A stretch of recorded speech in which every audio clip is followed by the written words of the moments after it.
So let's see if Dario give me a go. You give me a go if you want us to start. Okay. Can we start? So again, we are back at it. So thank you for joining a bit, with the belly full. We are going to kickstart another important topic. As you know, I'm not going to reintroduce myself, but I've been in pharma for many years, and this customer experience and the transformation within the customer experience has been stressed. I was at Ferring when COVID hit us, and I think we all know that this created change, right? And as leaders in the commercial operation, we strive to navigate through change.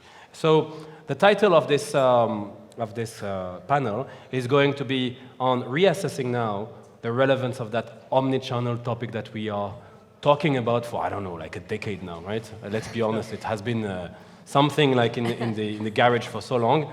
But how can we explore? I'm trying with all of you coming from, and I'm giving you time to introduce yourself, like circulating around that topic from different lenses to really reassess what happened now post-COVID as a new reality. How can we reprocess omnichannel with this hybrid approach, right? Now that is here to stay. And what is on the forefront, our frontline people, what does it mean for them? So that is a bit the let's say, lens, the long horizon that we want to go. But like a helicopter, we're going to circulate on different questions, and all of you will have the chance to come up. On my left, Dirk, can you start the intro? I can do that. Yes. Alleg. So, Dirk Abeel, nice meeting you all. I am ex-global head of Salesforce Excellence at Nestlé Nutrition and Reckitt Benckiser. And today I'm combining a kind of consulting in the omni-channel transformation space together with heading up the go-to-market and customer success management at Pitcher. And Pitcher is a sales enablement solution provider. But okay, it's not about Pitcher, so that's me. Okay, great. Thanks, Dirk. I'm Romika. I'm part of Teva Pharmaceuticals, leading platform strategy from the business. So a lot of this omni-channel talk, trying to bring it into reality, and also driving customer-centric projects. So it's all about customer centricity at the end, channels agnostic, right? So thanks. So I'm Tiana. I'm responsible for marketing excellence in Abbott Medicines, where actually customer engagement sits together with launch excellence and capability building the organization. So this topic about hybrid model, create connected journeys, and our goal is really to bring value to the HCPs and to customers at the end, right? So that's what I do at Abbott. And Philippe? And my name is Philippe Mea. I'm former global head of business excellence in Servier, finishing my duties at the end of the month. So maybe today I would like to be the voice of the business operations, commercial operations, because I had 10 years experience as a GM in the affiliates before moving to the global position. And maybe here I realize what is the challenge of transforming the business models, of embarking everyone in this journey. You were mentioning about the COVID. Yep. Maybe to start a little bit the discussion. Yeah, can start with that. Yeah. For me, it's not the starting point. It was more a way of accelerating our observation that the behaviors are changing. Behaviors of the patients, behaviors of the doctors, of the prescribers.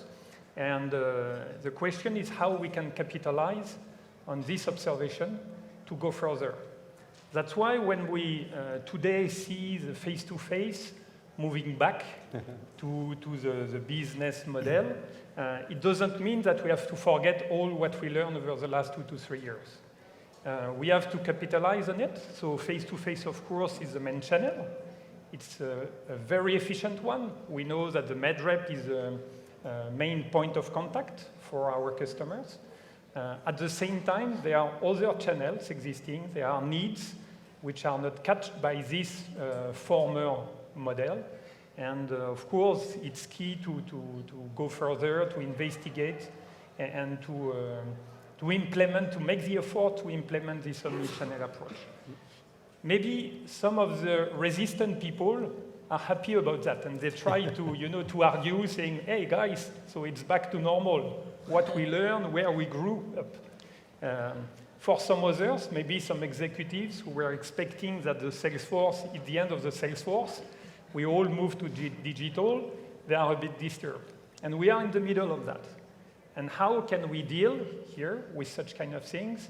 And how we can also protect the budget, which is essential to move forward, because we know that we need some budget to move forward. And we are quite challenged in this process. And the pharma companies are not well known on defining some objective and key results, or at least to commit on that. And as a former GM, I know that it's difficult. If you say, for example, that behind an omnichannel roadmap, we'll save maybe, so we'll get some 10% of additional business, immediately the executive committee will say, okay, where is it? So let's put it, let's commit on it. So it's not easy, so you have to be brave to claim that it will deliver some additional business. So you have to be brave to set up some figures and to stick on it later on. That's interesting. I want to go to Tiana on this, on the level of expectation we feel from within is a new customer experience, right? So we have kind of an idea. This is what I hear. We kind of had what good looks like from a CX perspective. And then came the reality. So do you see that difference between, how do you define actually a good customer experience, right, at Abbott, right? So can you give us some insight into that? Yeah, so let me bring my perspective in Abbott, right? I think customer experience needs to connect every touch point. So for me, if you start speaking about, I'm going to go digital, and then I go face-to-face, already the first step for failure. Because the rep needs to be part of the overall journey, and it has to start with the segmentation of your customer, understand that the customer touch points for a given segment, and connect this journey in the various touch points. So for me, what we have to do in pharma, and that's what we're trying to do with Abbott, is really to transition the commercial model. So if you ask me, like, what do you feel like a successful customer experience is going to look like, is by the time they don't speak about it anymore. Because it's already part of the way that you do business. It's already part of the way that you put the customer at the center, consider all the various touch points, being this from a medical team, but also from a rep perspective, being this online and offline, and be able to deliver a consistent message across your channels based on your customer interest. And so I'm interested in because it's interesting. I like the fact that you say when it's transparent, I mean it works. It's like the Swiss politics. I don't even know who is the president of that freaking country. It just means it works, right? And if I compare to France, I'm French, so I can bash on this. It's always a drama, right? I always see the riots and the burning and the rats and So I'm not picking on you, but I'm just saying that when it's transparent, it works, right? It works. So I think we still I like what you were referring.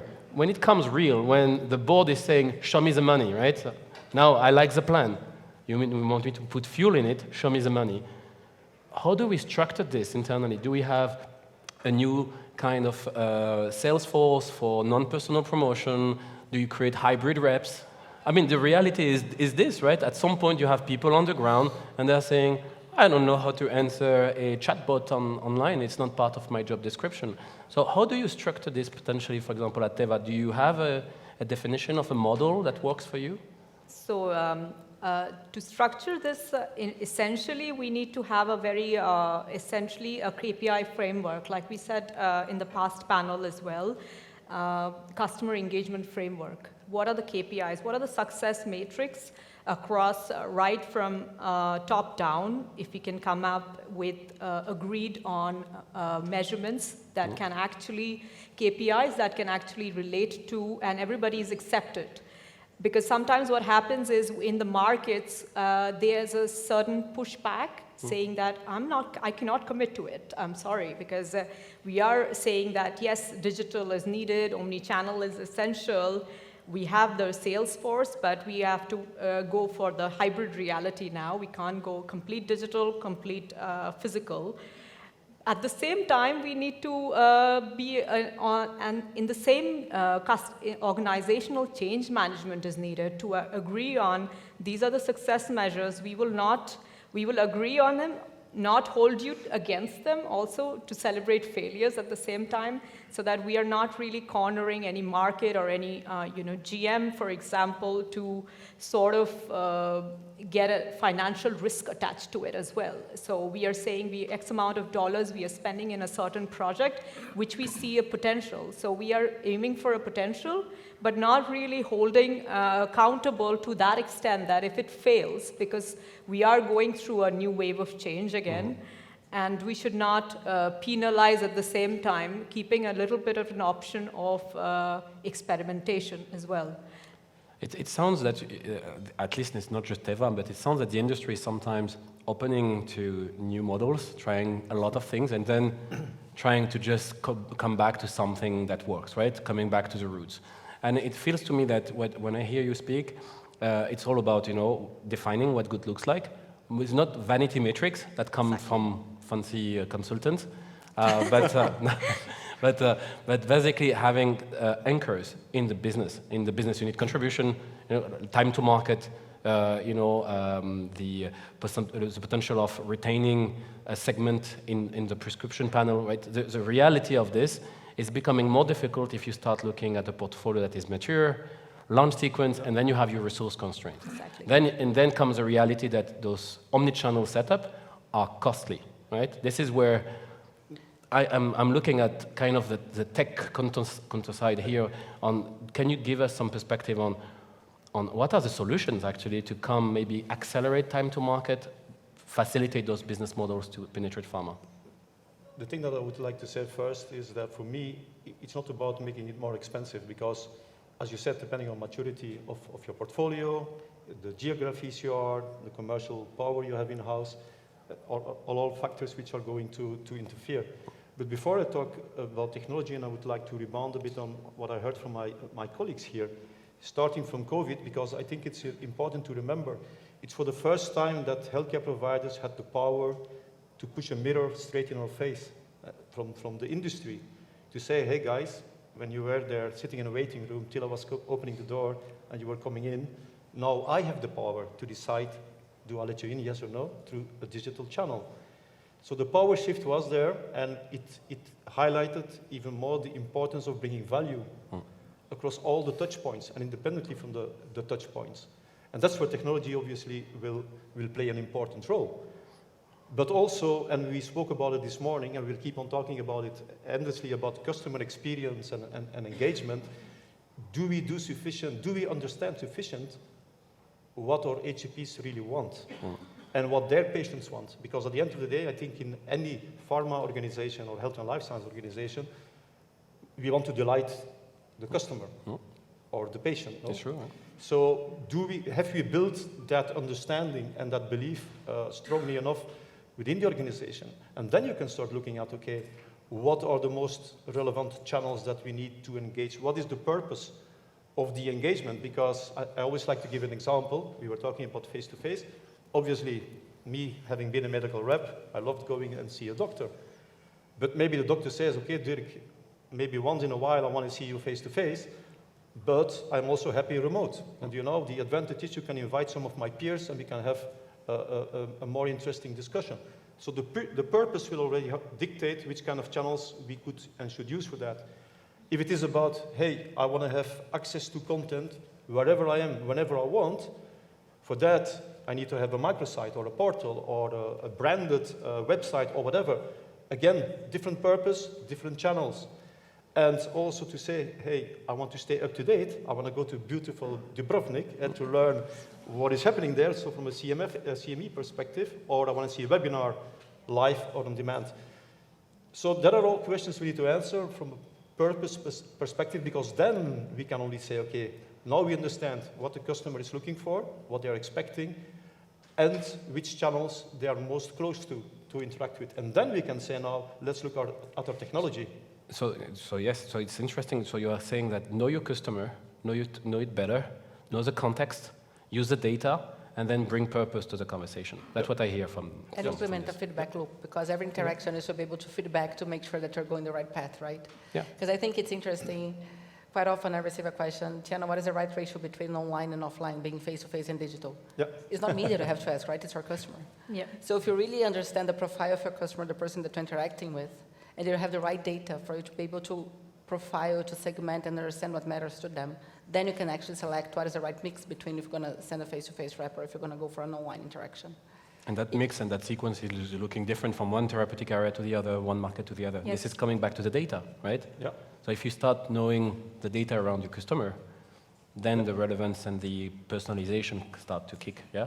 But for that, and you mentioned that, you need to know what you want to measure. Yes, Absolutely. exactly. What is the purpose There of we it? And not only for yourself, but also what can you do with this data to educate your internal teams, but also then, of course, your healthcare providers, and why not also helping them doing the same with their patients? Oh, that's for sure. And I'm going off script, so of course my peers We knew that expected I'm that. going to derail a little bit the conversation. We all think customer experience is about channel and content, right? So this is kind of what we expect. What about services? Have you got in your company doctors who said, I actually need more than the literature, I need you to help me do this, right? Like a service to the clinical practice. Have you got in your organization that kind of demand from the ground? I think what we are doing is having 3 pillars, kind of. One is on what customer experience looks like. What are the tools and enablers that we need to support that customer experience journey? And then the 3rd pillar is entirely on customer service, actually. Okay. Right now, we're slowly growing that mindset across in the organization, across the marketers as well, to drive customer centricity with good customer service. But at the same time, it's not evolved to the point which a couple of panels before we were talking about, bringing the HCPs in the loop for driving those changes. Mm-hmm. Because that's where I think we have a lot of steps to take at the moment. We are a little far away. We are talking about the vanity matrix quite a lot. Okay, this is how our CSAT looks like, or we are able to finally measure NPS. Wow, it's become like a nice and shiny thing to do, but really, is it talking about feedback as well? Is it really, what if there is a low NPS score? Are we really going back through the rep to actually fulfill anything that was a requirement from the customer HCP? Not yet, okay. Right? So that's where we have to sort of, we are still in the nascent phases of that journey. And at Servier, for example, did you, in your years, Yes, it's a key concern. And maybe on top of the level of satisfaction from the doctors, we started to spend time on marketing mix modeling, to understand what we are doing, what is efficient, and what we need to adjust. But from this global picture to the med-rep daily actions, there is a huge gap.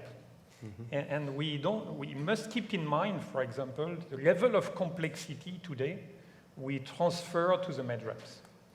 We ask them to collect a lot of information. We provide additional information. We ask them to do their regular job to visit the doctors, to convince them to prescribe, and on top of it, to use the different channels with the proper sequence. So it's amazing what is expected from them. So this morning, I heard that, yes, we need to have wonderful entrepreneurial med-reps. It's like today giving them, asking them to be a CEO without the recognition of the title, without the salary, but exactly the same skills, right? So it's really amazing what we are asking them. So the challenge today is to see what kind of automatization we can provide, a partial one to be sure that they keep the control also on what must be done with each and every customer.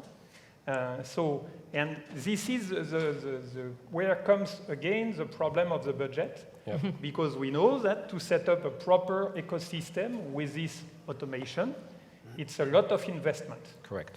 And it must be placed on different aspects, so global channels, collection of the data, all these NBA systems and things like this, and then step by step, we must increase the level of maturity to use this ecosystem properly.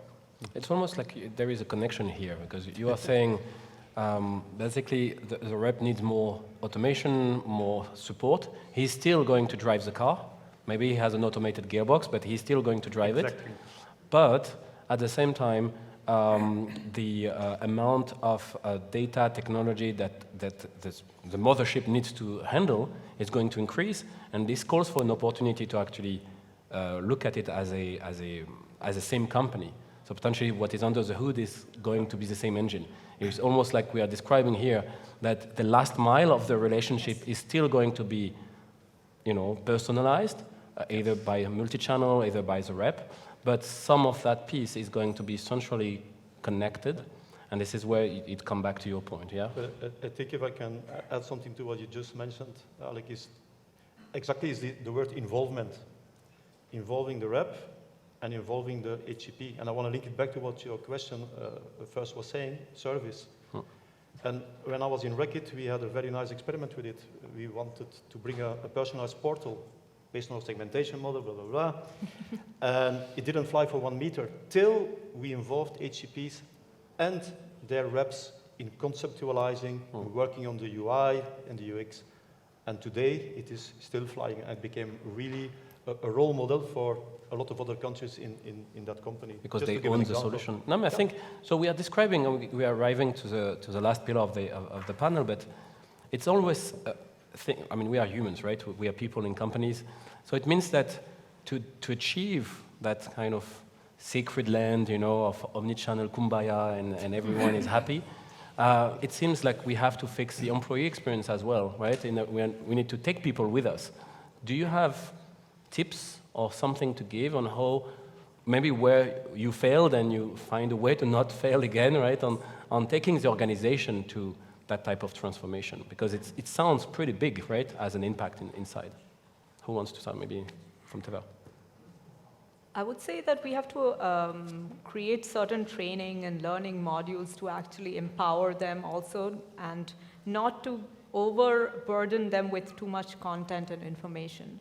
So it has to be the right content even for the reps to actually make certain decisions faster, but not overburden with a lot of content, and not to be able to even have the time to process a lot of it. It's almost like Tiana was saying, it needs to be transparent. It has to be transparent. It needs to be so much easy that you don't have, I don't need to train you to do the training. Yeah, exactly. Yeah, and I also feel for you to start this journey, you cannot boil the ocean, right? You cannot say you're going to change everything at once. Yeah. So I like the approach of small proof of concepts, that you can actually take a group of people, let them come with the journey, lead the journey, empower them to deliver the results, and measure their success, and let them live with that. And that are going to be your initial ambassadors to start rolling out across the company. I think that are going to generate a faster transformation, because you already have people working with you on the same journey, and that are going to be based on their learnings, not based on what you're telling them to do. And should it be global in the driving seat of the omnichannel transformation, or is it a bus with, happy people, No, it is a very quite bumpy road, I have to say. This is the obvious question. We have your experience, from the ground, where you have the reality of making quarter by quarter, and then you have global saying we need to do 360. So where do you feel? I don't think it's a smooth water, to be very honest. I think it is bumpy, especially because for me, for you to do a successful transformation, you need to change your internal processes. Because for you to say, you're going to go for omnichannel engagement, personalized interactions, but then you have your approval content based on your channels to approve your full content and don't have a better approval process for your content, forget it. You're not going to make it happen. So that's why I think it is a quite heavy process to go through it. So we need to identify the right people that help you driving this, and also be able to align your organization from top to bottom, because that should be the company strategy transition to commercial model, not an omnichannel strategy. I think you're right on this, because if you don't have a common vision, a compass that is set by someone at some point, you will have a million ways to go there, right? No. And some people will not be pleased by this, right? But at some point, if you have the leadership to take them with you, it's going to pass. That's what I feel. But sometimes when you ask too many questions to too many people, you have too many answers as well. And the art of strategy, I always thought, the art of strategy is making decisions. And I think our industry is doomed by sometimes not deciding enough, right? So we are coming close to the end. Just a word from each of you to the crowd. Can you give us a watch out, something that we need to be careful when we are going into that transition? Can you maybe share something? maybe something strange that you wouldn't expect from me, my actual role, is don't think technology first. Think strategy and what is it you want to achieve, what is the value you want to bring to your customers, and all the rest will follow. Makes sense. Thank you. For me personally, I think if I look at it from the Teva perspective, quick wins sort of convert people as well as it causes a change. It's those change agents who have been able to master that, they can really drive the change across in different markets as well. And you drive them as being from a regional or global, you may say, but you have the market opinion leaders in this case to actually sort of socialize it. I always say put the happy people and the detractors in the same room to take them with you. To take them with you, exactly. That's a good point. Tiana? So for me, focus on people first. Because I think we tend to say this transformation is going to cost millions of dollars. You ask for a budget, you get their budget, and you're not going to make it. Yeah. So focus on getting the right capabilities, getting the people trained, getting them on board. Focus on people first. And I hear also being business, oriented as well, Yes. right? Keep it grounded. Keep it grounded. So I would say the essential part is the alignment of the different departments. So it was funny, just to take a business decision, I checked, and there were 11 departments, so COMEX minus 1, involved to take the decision, including compliance, legal, data factory, digital factory. So many people were around the table to decide. So you see here that the inertia which can be behind such kind of things, while at the same time, so we need to speed up the process of the transformation. You were speaking about the vision. Yes, it's essential. Nevertheless, I realized that before the vision, we need to speak the same language.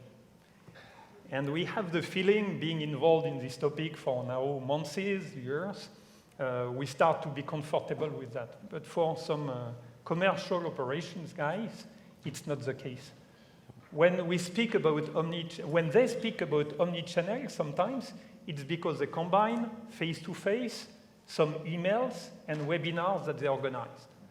Which is And sometimes for them, it's omnichannel. and sometimes it's not even synchronized, right? It's just a mono-channel on the... So you realize, you can, dream big, but at the end of the day, if you don't speak the same language, it's a key barrier to make this transformation. So I hear governance, right, behind. Yes, so a network of ambassadors at the affiliate level to be sure that these guys will also explain to the local team what is behind, what is essential, and step by step we can build something. Makes sense. I'm opening to the room if you have, do we have time for one question? So, one question. So do you have a question for the panel? Yeah? You want to jump? Oh, yeah. So we have, I saw there, but I didn't saw here because I have the lights in my face. Yeah.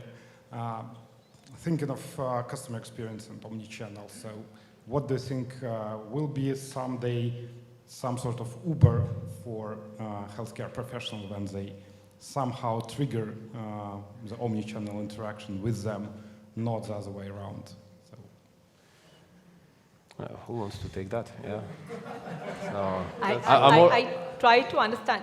So you mean from Uber being the best at their industry at this point to compare, right? From an experience perspective, I guess. Okay. So Uber do not arrive to me when they just wandering around.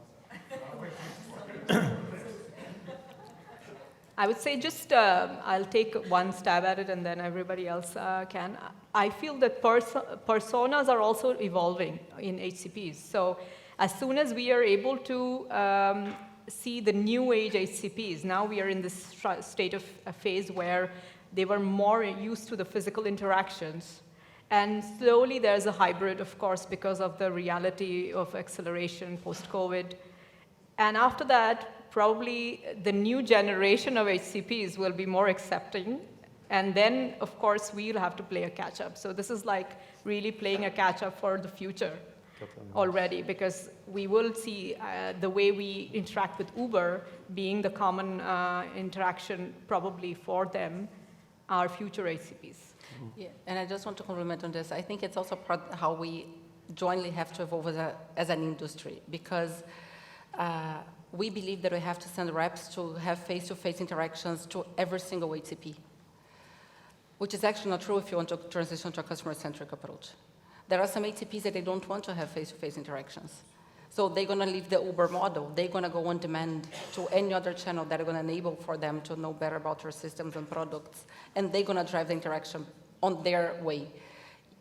Our responsibility will be to have the right content so that even when it's not face-to-face, they see the value about interacting with us, right? So I think it's, the model can be already live. It's all about us understanding that our business processes should not rely on face-to-face the whole time. Maybe being very provocative for 30 seconds is going back to the Uber platform. I think at a certain moment we should have a kind of a service hub across companies where HCPs can go to find what they really want and can navigate seamlessly between different organizations. I know it's provocative because there's a lot of compliance and et cetera, but from a vision perspective, I think because today we give to different companies give almost the same service to the same HCPs, so we're making their life very difficult by doing that. Some food for thought. Now we need to give all our wish list to Google, and perhaps they can help us make it a reality, right? So on that note, I would like you to thank our panelists, and to the next one. Keep the energy up. Yeah. Thank you.